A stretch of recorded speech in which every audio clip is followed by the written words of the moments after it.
Jaime, te quiero compartir a ti y a Paco, pero el público consentidor, que recientemente estuve platicando con un amigo de la preparatoria y toda la información que él me planteaba, que él me cuestionaba y etcétera, venía de Latinus. Y las fuentes que él tenía de lo que él me... Pues él se dedica a la ingeniería y vete a saber, ¿no? Y él pues permanece en la clase media alta, más o menos, ¿no? Y ese era el planteamiento, ¿no? Tweets de Loretito, notas de Latinus. Me ha pasado lo mismo con muchas personas de ese grupo socioeconómico que efectivamente siguen escuchando a alguien como Carlos Loret de Mola y que leyeron la columna de Penilei Ramírez y seguramente se santiguaron. Dijeron, ¡ay, Dios bendito, pobrecito de Latinus, pobrecito de Loretito, y etcétera! Efectivamente, para nosotros, para ti, Jaime, para ti, Paco, para el público consentidor de Sin Censura, pues es otra raya del tigre, otra raya de este personaje mejor conocido como los montajes, pero hay mucha gente que le sigue creyendo a él, que le sigue creyendo a una Penilei Ramírez que carece de algún tipo de argumentación periodística, de rigor periodístico, y en esas pues siguen basando su gran éxito en algunos medios de comunicación corporativos. Bien lo mencionaba Paco, tú eres uno de los primeros que documentó uno de los montajes de Carlos Loret de Mola cuando, estando con él en Afganistán, solamente un mes que estuvo, nos cuentas, viste cómo es que le pagó a un tanque de la era soviética para que pudiera hacer su stand, ¿no?, enfrente de la cámara. Pero pues hoy queda la pregunta, ¿tendremos ese periodismo corrupto para rato? ¿Seguirá ese pues paradigma que es Carlos Loret de Mola al frente de nuestros micrófonos? ¿Habrá un cambio? ¿En algún momento enfrentará las consecuencias de sus actos como exige el querido Paco Cruz? ¿Qué opinas de esto, Jaime? Yo creo que es interesante lo que está pasando, porque en muchos sentidos Carlos Loret de Mola encarna lo que bien, a mí me encanta cómo hizo el planteamiento el maestro Paco Cruz, porque a veces yo tengo la impresión, escuchando a Paco Cruz, que suelta verdades como puños, ¿no? Y es que es cierto, tanto él como yo pertenecemos a una generación en la que no fuimos ajenos y en muchos sentidos a veces víctimas, a veces realmente nos costó mucho trabajo avanzar a contrapelo de un tipo de periodismo corrupto, vendido, criminal, ¿no? Y yo creo que en este sentido Carlos Loret de Mola encarna ese viejo periodismo.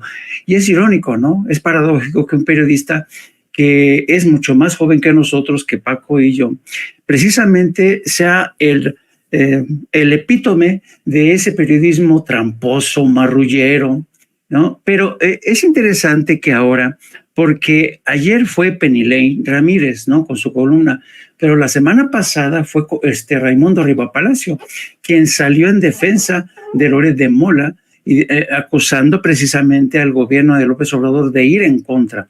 En muchos sentidos, esta historia, esta película se ha convertido salvando al soldado Loret de Mola, porque salvando a Loret de Mola, nos salvamos a nosotros mismos.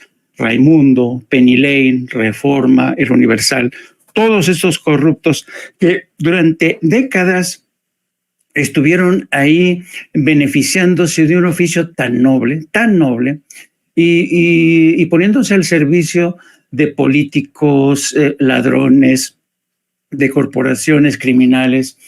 Y es interesante, fíjate que ahora cuando estaba Paco haciendo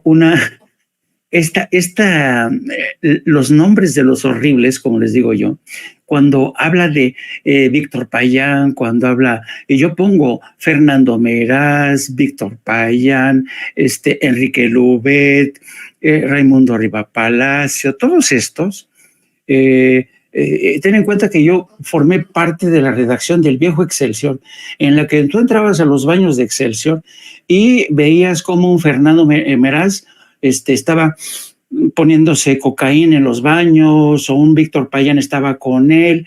Y yo, por ejemplo, con Víctor Payán, me llegué a pelear, pero así a madrazo limpio, en un hotel en Madrid. Nos agarramos así, pero nos metimos una madriza, porque no nos soportábamos. Víctor para mí representaba un tipo de periodismo corrupto y una vez llegó a España a pedirme ayuda para ver de qué manera se financiaban los suplementos, lo presenté con gente y después de eso me la quería jugar y entonces no tuve más remedio que encararlo y nos pusimos una madriza. Hasta que nos fueron a separarnos de la administración del hotel y estaba también un amigo que nos separó, pero a donde voy es que durante mucho tiempo yo tuve que convivir y lidiar con un tipo de periodismo criminal, ¿no? Luego me llega este muchacho en Afganistán, cuando yo estaba de enviado especial, ya llevaba varios meses, tenía un principio de neumonía, se habían muerto varios colegas, llega este payaso de Loret de Mola para que le echemos la mano, le ayudamos a llegar a las faldas de Tora Bora porque era el último tramo de la cobertura. Y resulta que el tipo nada más llegar ahí a las faldas de Tora Bora después de un periplo, porque llegó muerto de miedo, era su primera cobertura y nosotros lo apoyamos. Me refiero al grupo de periodistas que íbamos todos los días desde el poblado de Yalalabad hasta las faldas de Tora Bora. Y me acuerdo que esa vez nunca se me olvida, salió en cuanto llegamos a las faldas de Tora Bora donde había un viejo tanque soviético, en cuanto vio el tanque que estaba disparando, salió disparado, escopetado del jeep donde iba y empezó a grabar y en eso dispara el tanque. Pero lo que se ha dicho es que él pagó, no, él no pagó a ese tanque. Él se benefició de alguien porque había otros grupos, otras cámaras de medios gringos que utilizaban ese tanque como parte de la coreografía. Bueno, llegó, grabó y después inventó una historia de que él había llegado ahí primero antes que nadie, que fue el que primero cruzó la frontera con Afganistán, que nadie se atrevía a pasar la frontera durante una conferencia en la Universidad de Harvard. Dijo que él fue el primero en llegar. Dije, Dios mío, pero este llegó en diciembre, ya cuando estaba acabándose todo, cuando Osama Bin Laden ya había huido desde Tora Bora a Pakistán. Entonces yo me di cuenta del tipo del periodismo viejo que volví a encarnar este muchacho, ¿no? Y lamentablemente en México a eso se premia. Yo era enviado del Universal, que les hice una cobertura a tumba abierta de ese conflicto. Y cuando regreso a México 30 años después, me encuentro con que es columnista del Universal. Es decir, porque ya tenía un padrino político, Genaro García Luna, que lo apadrinaba. Carlos Loret de Mola siempre fue apadrinado de mucha gente con mucho poder, por eso tiene una columna, el Universal. Ha habido el manejo de muchísimos recursos. Raimundo Rivapalacio defendiendo a Loret de Mola. Penny Lane, que ya sabemos que es la amanuense del señor Pardinas, Juan Pardinas, que cooperó, que fue parte del operativo que impulsó a Xóchitl Gálvez. Entonces, cuando tú vienes de una era de los horribles, de los ladrones, de los criminales, que eran reporteros al servicio de los cárteles de la droga, desde hace mucho tiempo, porque no es que sea nuevo el vínculo de los periodistas con los cárteles de la droga.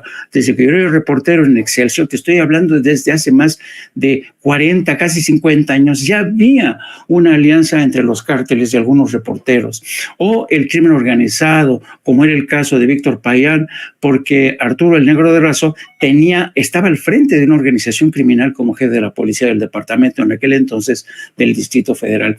¿Y qué decir de este grupo de Joaquín López Dóriga, donde también circulaba alegremente la cocaína, donde circulaban alegremente los chayos, ¿no? Fue un enriquecimiento brutal y además Joaquín nunca lo ha negado. Yo cuántas veces, me acuerdo que que hemos contado, en una gira papal de regreso, acababan de publicar un libro en donde decían cuánto se metía Joaquín López Dóriga. Le digo, y ya de regreso a Roma, me lo encuentro, le digo, mira lo que dicen, que lo que te metes, me dice, a ver, préstamelo. Dice, no, hombre, yo me meto mucho más.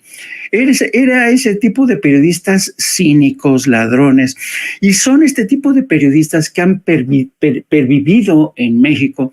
Hace poco yo conversaba con un periodista amigo y me decía, no, Jaime, tú lo tuviste fácil, porque tú te fuiste al extranjero, fuiste corresponsal en el extranjero, pero los que nos quedamos en México, a veces nos moríamos de hambre, y cuando llegabas tú al Senado o a la Cámara de Diputados, un Carlos Ferreira, que era el jefe de prensa ahí en el Senado, te decía, ¿vas a pasar por el Chayo o no vas a pasar por el Chayo? Y dice, no teníamos más remedio que pasar por el Chayo. O sea, y digo, No, a mí no me vale esa explicación. No me vale esa explicación para decir que no tuve más remedio.